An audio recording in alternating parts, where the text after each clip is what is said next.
আসসালামু আলাইকুম প্রিয় কোরিয়ান ভাষা শিক্ষার্থী বৃন্দগণ, সবার সুস্বাস্থ্য কামনা করে কোরিয়ান বেসিক পর্ব 47 নিয়ে হাজির হলাম। আজকে আমরা যে বিষয়টি আলোচনা করব 47তম পর্বে, সেই বিষয়টি হচ্ছে কোরিয়ান শব্দার্থ সম্পর্কে। শব্দার্থ কি? একটি ভাষার জন্য সবথেকে গুরুত্বপূর্ণ টপিক হচ্ছে শব্দার্থ।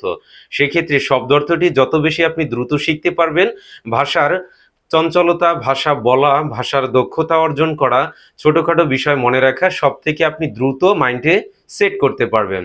চলুন আমরা হোয়াইট বোর্ডের মাধ্যমে দেখে আসি 47তম পর্বে আমরা যে শব্দার্থ নিয়ে আলোচনা করব সেই শব্দার্থগুলো কি। তাহলে আমাদের আজকে কততম পর্ব আমরা আলোচনা করতে যাচ্ছি? 47, 47তম পর্ব। তাহলে 47তম পর্বের শব্দার্থতে আমরা যে বিষয়টি দেখব সেটি হচ্ছে আকাশ সম্পর্কে। আকাশের সাথে সম্পৃক্ত যে প্রত্যেকটি রয়েছে আকাশের সাথে সম্পর্কিত, আমরা সেইগুলো দেখব। গ্রহ, নক্ষত্র, আকাশ, বাতাস, বৃষ্টি, মেঘ, এগুলো আমরা আজকে জানার চেষ্টা করব। প্রথমে এখানে দেখেন কি আছে: আকাশ, বাতাস, চাঁদ, চন্দ্র, নববর্ষ, তারা, গ্রহ, নক্ষত্রপুঞ্জ। তারপরে আছে কি মাটি, ভূমি, মেঘ, বৃষ্টি, বজ্রপাত, শিলাবৃষ্টি, কালো মেঘ, হঠাৎ বৃষ্টি, বরফ, তুষার বৃষ্টি, তুষার, ছাতা, গুড়ি বৃষ্টি, প্রবল বৃষ্টি, রেইনকোট, এসব সম্পর্কে। তাহলে আমরা এখানে যে শব্দার্থেতে প্রথম যেটা দেখতে পাচ্ছি আকাশ। হ্যাঁ, আমাদের মাথার উপর আকাশ, আকাশ অনেক দেখতে সুন্দর। আকাশে কি থাকে? চন্দ্র, সূর্য, এগুলো থাকে। তাহলে আমরা এখান থেকে কি দেখি? দেখেন এখানে হচ্ছে কি আকাশ, সেটা মানে কি হচ্ছে হানুল। হ আহা ন উ, নিচে হচ্ছে ল, হানুল। হানুল মানে কি হলো? আকাশ। তারপরে আছে কি বাতাস, ব অ ব র আ ম রাম, বেরাম। বেরাম মানে কি? বাতাস। তারপর আছে থ আ ল, থাল, সেটি ড এর মতো উচ্চারিত হবে, শব্দের প্রথমে থাকলে তো ডাল, সেটা মানে কি হচ্ছে? চাঁদ, চন্দ্র, চাঁদ বা চন্দ্র। তারপর আছে কি দেখুন স অ ল, সল, ন আ ল, নাল। তাহলে কি হলো? সল নাল, কিন্তু উচ্চারণে কি হবে? ন বাদ হয়ে যাবে, দুইটা লয়ের একত্রে হয়ে যাবে, সোল্লাল। মানে কি? চন্দ্র, নববর্ষ। তারপরে আছে কি ব ইয় ল, তাহলে কি হলো? ব ইয় বেউ, বেউ, নিচে ল, বেউল, মানে কি? তারা। আমরা কি দেখি? তারা। আকাশে কি থাকে?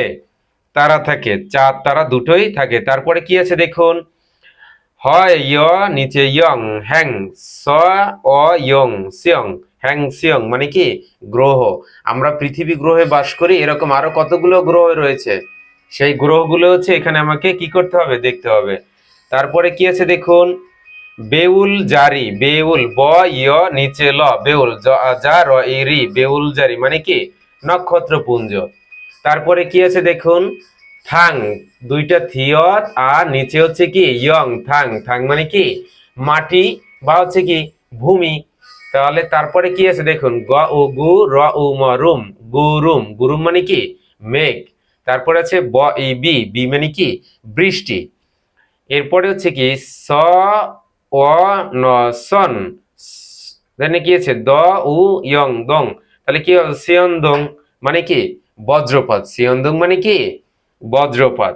তারপরে আছে দেখুন উ ব আ ক, বাক, উবাক, মানে কি? শিলাবৃষ্টি। উবাক মানে হচ্ছে শিলাবৃষ্টি। এখন কালো মেঘ, সেটার অর্থ কি হবে? গিয়ক ইয় ম, গিয়ম, ম উ ল, তাহলে গিয় মূল, গিয় মিউল।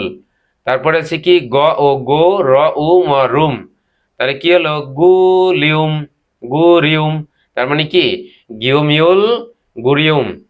সেটা কি হবে? কালো মেঘ। তারপরে কি আছে দেখুন, গ আ প গাব, জ আ যা, গাব যা, গ ই গি, গাব জাগি। তারপরে আছে কি বি, গ আ গা, বিগা, হা দা, না ও দা। তাহলে কি হলো? গাবজাগি, বিঘা ও দা। সেটা কি? হঠাৎ বৃষ্টি। হঠাৎ করে যে বৃষ্টিটি হয় সেটি কি হচ্ছে? হাবজাগি, ওই গাবজাগি বিঘা ওদা। গাবজাগি বিঘা ওদা মানে কি? হঠাৎ বৃষ্টি। তৃতীয় অর্ধে যে শব্দটা আছে সেটা দেখুন বরফ, ইয়রুম। ইয়রুম মানে কি? বরফ। আমরা যখন কাল পড়েছিলাম টেন্স, সেখানে আমরা কি বলেছিলাম? ইউরোম মানে কি? গ্রীষ্মকাল। রুম কখন গরম হয়? গরমকালে। সেটা কি? গ্রীষ্মকালে রুম গরম হয়। ন উ ন নুন ব ই বি নুন বি মানে কি তুষার বৃষ্টি, ব ই বি সেটি আমরা কি পড়েছিলাম, ব্যাগে আসি আমরা। বি মানে কি বিয়প ই বি, বি মানে হচ্ছে বৃষ্টি। আর এখানে হচ্ছে কি ন উ ন নুন ব ই বি নুন বি সেটা কি হচ্ছে তুষার বৃষ্টি। তাহলে নুন মানে কি তুষার, নিচেই দিয়ে দিলাম এখানে ন উ ন নুন, নুন মানে হচ্ছে তুষার, বি মানে হচ্ছে বৃষ্টি। যদি আমরা বলি তুষার বৃষ্টি তাহলে কি বলবো, অ্যাডজাস্ট করে নুন বি তুষার বৃষ্টি। উশান উ শিয়ত আ ন শান, উশান মানে কি ছাতা, উশান মানে হচ্ছে ছাতা। তারপর আছে গ আ র ইয়ং এখানে আ গ্রাং ব ই বি গ্রাং বি মানে কি গুড়ি বৃষ্টি, গ্রাং মানে কি গুড়ি, বি মানে বৃষ্টি। তারপরে দেখুন প ও গ পোক, এখানে আছে কি ইয়ং উ পোক উ মানে কি প্রবল বৃষ্টি, অতিমাত্রায় বৃষ্টি, সব থেকে বেশি বর্ষণে বৃষ্টি পড়ছে সেটা কি পোকু মানে কি প্রবল বৃষ্টি।